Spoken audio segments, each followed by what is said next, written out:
Welcome back to Change of Address, an ongoing project to deliver each president's inaugural address in order leading up to January 20th, 2021. I'm Colin Rafferty, author of Execute the Office, Essays with Presidents, a collection of 46 essays about the presidents. When William Henry Harrison died just after 31 days in office, his vice president, John Tyler, took office. The first time that had happened. You might know John Tyler, our 10th president, from the fact that one of his grandsons is actually still alive. But since Tyler only served the rest of Harrison's term and never actually delivered an inaugural address, he's the first president we're actually skipping here. So, James K. Polk. It feels like history's moving fast now. Polk's going to talk about some familiar things, but he's really going to beat the drums for things like states' rights for slaves, manifest destiny. He's going to annex Texas, which will lead to the Mexican-American War during his term. One term, he's done. I have wondered with his age and with the crisis that he faces, if it might not be a significant power move for Biden to announce that he's going to serve a single term. But we'll see. So, without further ado, James K. Polk's inaugural address. Fellow citizens, without solicitation on my part, I have been chosen by the free and voluntary suffrages of my countrymen to the most honorable and most responsible office on earth. I am deeply impressed with gratitude for the confidence reposed in me. Honored with this distinguished consideration at an earlier period of my life than any of my predecessors, I cannot disguise the diffidence with which I am about to enter on the discharge of my official duties. If the more aged and experienced men who have filled the office of the President of the United States, even in the infancy of the Republic, distrusted their ability to discharge the duties of that exalted station, what ought not to be the apprehensions of one so much younger and less endowed now that our domain extends from ocean to ocean, that our people have so greatly increased in numbers, and at a time when so great diversity of opinion prevails in regards to the principles and policy which should characterize the administration of our government? Well may the boldest fears and the boldest fear and the wisest tremble when incurring responsibilities on which may depend our country's peace and prosperity, and in some degree the hopes and happiness of the whole human family. In assuming responsibilities so vast, I fervently invoke the aid of that almighty ruler of the universe, in whose hands are the destinies of nations and of men, to guard this heaven-favored land against the mischiefs which, without his guidance, might arise from an unwise public policy. With a firm reliance upon the wisdom of omnipotence to sustain and direct me in the path of duty which I am appointed to pursue, I stand in the presence of this assembled multitude of my countrymen to take upon myself the solemn obligation, to the best of my ability, to preserve, protect, and defend the Constitution of the United States. A concise enumeration of the principles which will guide me in the administrative policy of the government is not only in accordance with the examples set by me by all my predecessors, but is eminently befitting the occasion. The Constitution itself, plainly written as it is, the safeguard of our federative compact, the offspring of concession and compromise, binding together in the bonds of peace and union this great and increasing family of free and independent states, will be the chart by which I shall be directed. It will be my first care to administer the government in the true spirit of that instrument, and to assume no powers not expressly granted or clearly implied in its terms. The government of the United States is one of delegated and limited powers, and it is by a strict adherence to the clearly granted powers and by abstaining from the exercise of doubtful or unauthorized implied powers that we have the only sure guarantee against the recurrence of those unfortunate collisions between the federal and state authorities which have occasionally so much disturbed the harmony of our system and even threatened the perpetuity of our glorious union. To the states, respectively, or to the people, have been reserved the powers not delegated to the United States by the Constitution, nor prohibited by it to the states. Each state has a complete sovereignty within the sphere of its reserved powers. The government of the Union, acting within the sphere of its delegated authority, is also a complete sovereignty. While the general government should abstain from the exercise of authority not clearly delegated to it, the states should be equally careful that in the maintenance of their rights they do not overstep the limits of power reserved to them. One of the most distinguished of my predecessors attached deserved importance to the support of state governments in all their rights as the most competent administration for our domestic concerns and the surest bulwark against anti-republican tendencies, and to the preservation of the general government in its whole constitutional vigor as the sheet anchor of our peace at home and safety abroad. He's quoting Jefferson there, by the way. To the government of the United States has been entrusted the exclusive management of our foreign affairs. Beyond that, it wields a few general enumerated powers. It does not force reform on the states. It leaves individuals, over whom it casts its protecting influence, entirely free to improve their own condition by the legitimate exercise of all their mental and physical powers. It is a common protector of each and all the states, of every man who lives upon our soil, whether of native or foreign birth, of every religious sect in their worship of the Almighty according to the dictates of their own conscience, of every shade of opinion and the most free inquiry, of every art, trade, and occupation consistent with the laws of the states. And we rejoice in the general happiness, prosperity, and advancement of our country, which have been the offspring of freedom and not of power. This most admirable and wisest system of well-regulated self-government among men ever devised by human minds has been tested by its successful operation for more than half a century, and if preserved from the usurpations of the federal government on the one hand, and the exercise by the states of powers not reserved to them on the other, will, I fervently hope and believe, endure for ages to come and dispense the blessings of civil and religious liberty to distant generations. To effect objects so dear to every patriot, I shall devote myself with anxious solicitude. It will be my desire to guard against that most fruitful source of danger to the harmonious action of our system, which consists in substituting the mere discretion and caprice of the executive or of majorities in the legislative department of the government for powers which have been withheld from the federal government by the Constitution. By the theory of our government, majorities rule. But this right is not an arbitrary or unlimited one. It is a right to be exercised in subordination to the Constitution and in conformity to it. One great object of the Constitution was to restrain majorities from oppressing minorities or encroaching upon their just rights. Minorities have a right to appeal to the Constitution as a shield against such oppression. That the blessings of liberty which our Constitution secures may be enjoyed alike by minorities and majorities, the executive has been wisely invested with a qualified veto upon the acts of the legislature. It is a negative power and is conservative in its character. It arrests for the time hasty, inconsiderate, or unconstitutional legislation, invites reconsideration, and transfers question at hand between the legislative and executive departments to the tribunal of the people. Like all other powers, it is subject to be abused. When judiciously and properly exercised, the Constitution itself may be saved from infraction and the rights of all preserved and protected. The inestimable value of our federal union is felt and acknowledged by all. By this system of united and confederated states, our people are permitted collectively and individually to seek their own happiness in their own way, and the consequences have been most auspicious. Since the Union was formed, the number of states has increased from 30 to 28. 2 of these have taken their position as members of the Confederacy within the last week.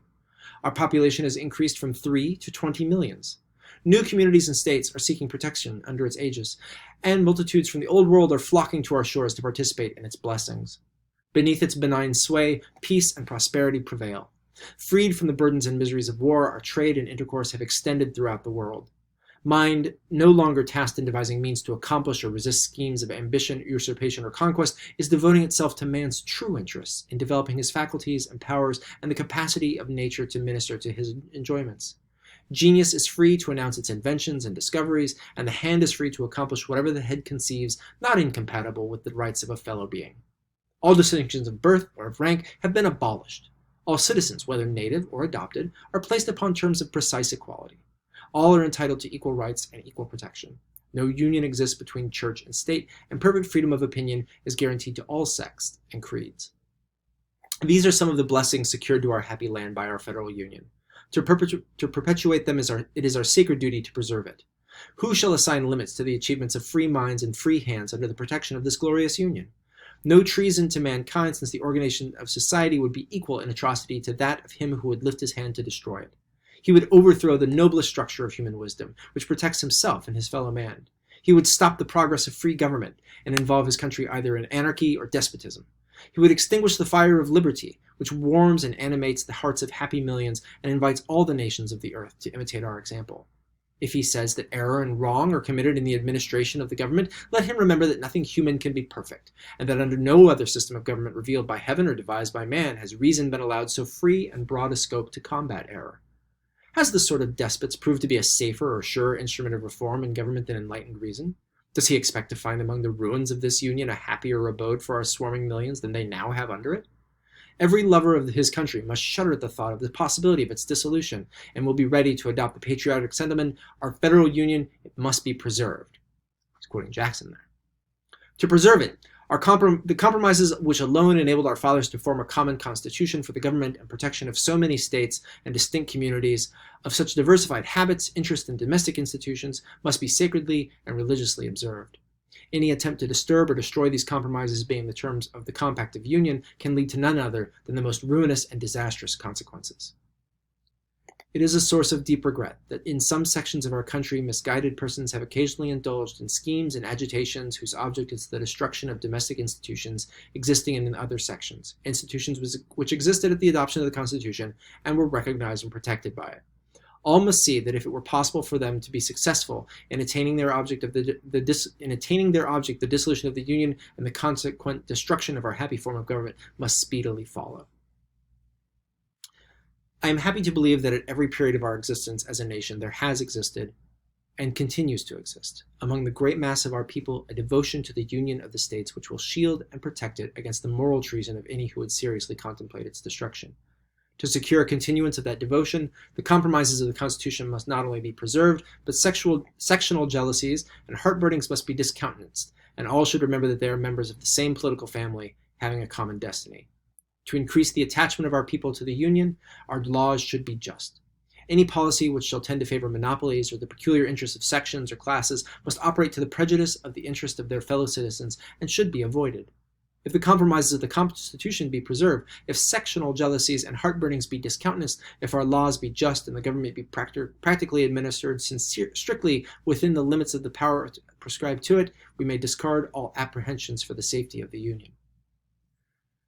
With these views of the character, nature, and objects of the government and the value of the Union, I shall steadily oppose the creation of those institutions and systems which in their nature tend to pervert it from its legitimate purposes and make it the instrument of sections, classes, and individuals. We need no national banks or other extraneous institutions planted around the government to control or strengthen it in opposition to the will of its authors. Experience has taught us how unnecessary they are as auxiliaries of the public authority, how impotent for good, and how powerful for mischief. Ours was intended to be a plain and frugal government, and I shall regard it to be my duty to recommend to Congress and, as far as the executive is concerned, to enforce by all the means within my power the strictest economy in the expenditure of the public money which may be compatible with the public interests. A national debt has become almost an institution of European monarchies. It is viewed in some of them as an essential prop to existing governments. Melancholy is the condition of that people whose government can be sustained only by a system which periodically transfers large amounts from the labor of the many to the coffers of the few. Such a system is incompatible with the ends for which our republican government was instituted. Under a wise policy, the debts contracted in our Revolution and during the War of 1812 have been happily extinguished. By a judicious application of the revenues not required for other necessary purposes, it is not doubted that the debt which has grown out of the circumstances of the last few years may be speedily paid off. I congratulate my fellow citizens on the entire restoration of the credit of the general government of the Union and that of many of the states. Happy would it be for the indebted states if they were freed from their liabilities, many of which were incautiously contracted. Although the government of the Union is neither in a legal nor a moral sense bound for the debts of these states, and it would be a violation of our compact of union to assume them, yet we cannot but feel a deep interest in seeing all the states meet their public liabilities and pay off their just debts at the earliest practicable period. That they will do so as soon as it can be done without imposing too heavy burdens on their citizens, there is no reason to doubt. The sound moral and honorable feeling of the people of the indebted states cannot be questioned, and we are happy to perceive a settled disposition on their part as their ability returns after a season of unexampled pecuniary embarrassment to pay off all just demands and to acquiesce in any reasonable measures to accomplish that object. One of the difficulties which we have had to encounter in the practical administration of the government consists in the adjustment of our revenue laws and the levy of the taxes necessary for the support of government. In the general proposition that no more money shall be collected than the necessities of an economical administration shall require, all parties seem to acquiesce. Nor does there seem to be any material difference of opinion as to the absence of right in the government to tax one section of the country, or one class of citizens, or one occupation, for the mere profit of another. Justice and sound policy forbid the federal government to foster one branch of industry to the detriment of another, or to cherish the interest of one portion to the injury of another portion of our common country. I have heretofore declared to my fellow citizens that, in my judgment, it is the duty of the government to extend, as far as it may be practicable to do so, by its revenue laws and all other means within its power, fair and just protection to all of the great interests of the Union, embracing agriculture, manufactures, the mechanical arts, commerce, and navigation. I have also declared my opinion to be in favor of a tariff for revenue, and that in adjusting the details of such a tariff, I have sanctioned such moderate discriminating duties as would produce the amount of revenue needed and at the same time afford reasonable incidental protection to our home industry, and that I was opposed to a tariff for protection merely and not for revenue. The power to lay and collect taxes, duties, imposts, and excises was an indispensable one to be conferred on the federal government, which without it would possess no means of providing for its own support. In executing this power by levying a tariff of duties for the support of government, the raising of revenue should be the object and protection the incident. To reverse this principle, make protection the object and revenue the incident, would be to inflict manifest injustice upon all other than the protected interests. In levying duties for revenue, it is doubtless proper to make such discriminations within the revenue principle as will afford incidental protection to our home interests. Within the revenue limit, there is a discretion to discriminate. Beyond that limit, the rightful exercise of the power was not conceded. The incidental protection afforded to our home interests by discriminations within the revenue range, it is believed, will be ample. In making discriminations, all our home interests should be, as far as practicable, be equally protected. The largest portion of our people are agriculturists. Others are employed in manufactures, commerce, navigation, and the mechanical arts. They are all engaged in their respective pursuits, and their joint labors constitute the national or home industry. To tax one branch of this home industry for the benefit of another would be unjust. No one of these interests can rightfully claim an advantage over the others, or to be enriched by impoverishing the others. All are equally entitled to the fostering care and protection of the government. In exercising a sound discretion and levying discriminating duties within the limit prescribed, care should be taken that it be done in a manner not to befit the wealthy few at the expense of the toiling millions by taxing lowest the luxuries of life, or articles of superior quality and high price, which can only be consumed by the wealthy, and highest the necessaries of life, or articles of coarse quality and low price, which the poor and great mass of our people must consume. The burdens of government should, as far as practicable, be distributed justly and equally among all classes of our population. These general views, long entertained on this subject, I have deemed it proper to reiterate.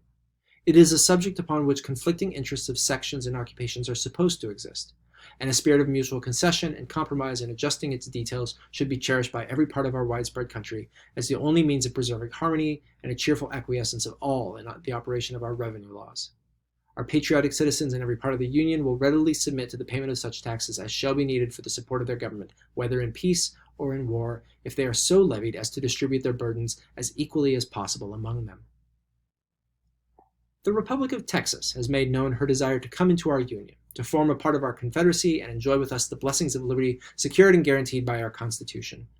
Texas was once a part of our country, was unwisely ceded away to a foreign power, is now independent, and possesses an undoubted right to dispose of a part or the whole of her territory and to merge her sovereignty as a separate and independent state in ours.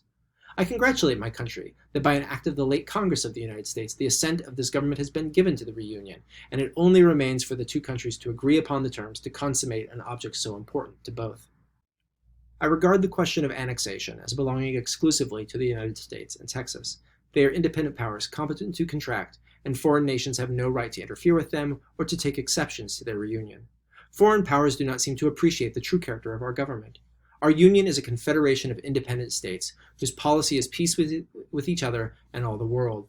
To enlarge its limits is to extend the dominions of peace over additional territories and increasing millions. The world has nothing to fear from military ambition in our government. While the chief magistrate and the popular branch of Congress are elected for short terms by the suffrages of those millions who must in their own persons bear all the burdens and miseries of war, our government cannot be otherwise than pacific. Foreign powers should therefore look on the annexation of Texas to the United States not as the conquest of a nation seeking to extend her dominions by arms and violence, but as the peaceful acquisition of a territory once her own by adding another member to our confederation with the consent of that member, thereby diminishing the chances of war and opening to them new and ever-increasing markets for their products. To Texas, the reunion is important, because the strong protecting arm of our government would be extended over her, and the vast resources of her fertile soil and genial climate would be speedily developed, while the safety of New Orleans and of our whole southwestern frontier against hostile aggression, as well as the interests of the whole Union, would be promoted by it. In the earlier stages of our national existence, the opinion prevailed with some that our system of confederated states could not operate successfully over an extended territory, and serious objections have at different times been made to the enlargement of our boundaries. These objections were earnestly urged when we acquired Louisiana. Experience has shown that they were not well founded. The title of numerous Indian tribes to vast tracts of country has been extinguished. New states have been admitted into the Union. New territories have been created, and our jurisdiction and laws extended over them. As our population has expanded, the Union has been cemented and strengthened. As our boundaries have been enlarged and our agricultural population has been spread over a large surface, our federative system has acquired additional strength and security. It may well be doubted whether it would not be in greater danger of overthrow if our present population were confined to the comparatively narrow limits of the original 13 states than it is now that they are sparsely settled over a more expanded territory. It is confidently believed that our system may be safely extended to the utmost bounds of our territorial limits, and that as it shall be extended, the bonds of our Union, so far from being weakened, will become stronger. None can fail to see the danger to our safety and the future peace if Texas remains an independent state or becomes an ally or dependency of some foreign nation more powerful than herself. Is there one among our citizens who would not prefer perpetual peace with Texas to occasional wars which so often occur between bordering independent nations? Is there one who would not prefer free intercourse with her, to high duties on all our products and manufactures which enter her ports or cross her frontiers? Is there one who would not prefer an unrestricted communication with her citizens to the frontier obstructions which must occur if she remains out of the Union? Whatever is good or evil in the local institutions of Texas will remain her own, whether annexed to the United States or not. None of the present states will be responsible for them any more than they are for the local institutions of each other. They have confederated together for certain specified objects. Upon the same principle that they would refuse to form a perpetual union with Texas because of her local institutions, our forefathers would have been prevented from forming our present union. Perceiving no valid objection to the measure, and many reasons for its adoption vitally affecting the peace, the safety, and the prosperity of both countries, I shall, on the broad principle which formed the basis and produced the adoption of our Constitution, and not in any narrow spirit of sectional policy, endeavor by all constitutional, honorable, and appropriate means to consummate the expressed will of the people and government of the United States by the re-annexation of Texas to our Union at the earliest practicable period. Nor will it become in a less degree my duty to assert and maintain by all constitutional means the right of the United States to that portion of our territory which lies beyond the Rocky Mountains. Our title to the country of the Oregon is clear and unquestionable, and already are our people preparing to perfect that title by occupying it with their wives and children. But 80 years ago, our population was confined on the west by the ridge of the Alleghanies. Within that period, within the lifetime, I might say, of some of my hearers, our people, increasing to many millions, have filled the eastern valley of the Mississippi, adventurously ascended the Missouri to its head springs, and are already engaged in establishing the blessings of self-government in the valleys of which the rivers flow to the Pacific. The world beholds the peaceful triumphs of the industry of our emigrants. To us belongs the duty of protecting them adequately wherever they may be upon our soil. The jurisdiction of our laws and the benefits of our Republican institutions should be extended over them in the distant regions which they have selected for their homes. The increasing facilities of intercourse will easily bring the states, of which the formation in that part of our territory cannot be long delayed, within the sphere of our federative union.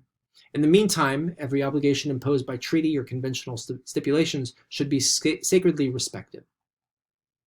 In the management of our foreign relations, it will be my aim to observe a careful respect for the rights of other nations, while our own will be the subject of constant watchfulness. Equal and exact justice should characterize all our intercourse with foreign countries.